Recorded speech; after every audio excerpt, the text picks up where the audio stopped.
Now, we open Tyrion's first chapter with him immediately referencing the fact that Winterfell is like a great stone maze. Given all the other hints and descriptions we've had of Winterfell so far, describing it as a maze is really interesting, as when we look at the lore of the peoples of the ancient histories, the mazes are commonly used as a means for people to open their third eye.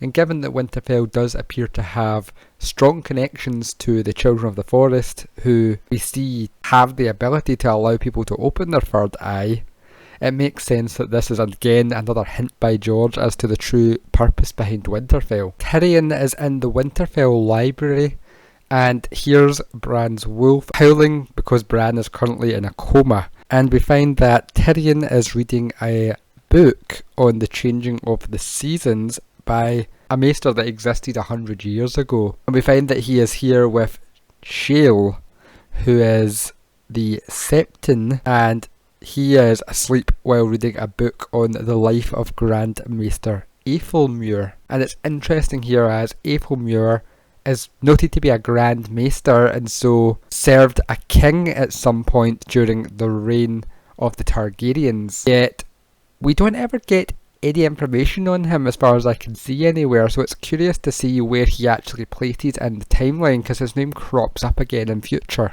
We also find that the Winterfell library for some reason contains Valyrian scrolls, most notably Ermidion's Engines of War, which is extremely rare, and this is the most complete copy that Tyrion has ever seen anywhere. So at some point Winterfell has had enough Valyrian contact to actually have scrolls on their siege engines. Tyrion then goes to join Jaime and Cersei for breakfast, and it is revealed it has been 4 days with no change of Bran's condition. And we find that his legs and back were fully broken in the fall. It is curious, however, that he, while alive, weakens if the wolf is driven away and seems to strengthen when it is allowed to sit outside and howl.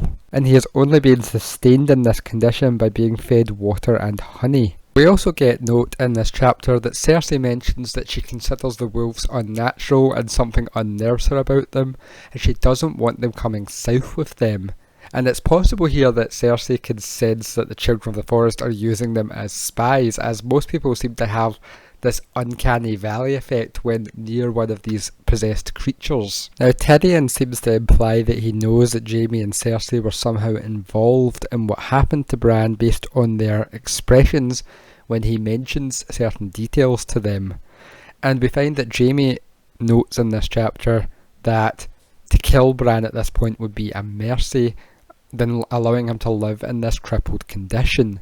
A sentiment which appears to be reflected by Joffrey when Tyrion encounters him before entering to sit with Jaime and Cersei, leading Tyrion to actually smack the boy and tell him to go and pay his dues to the grieving family. And so this appears to be intended to give us 2 potential suspects in future chapters involving who sends the assassin to get Bran.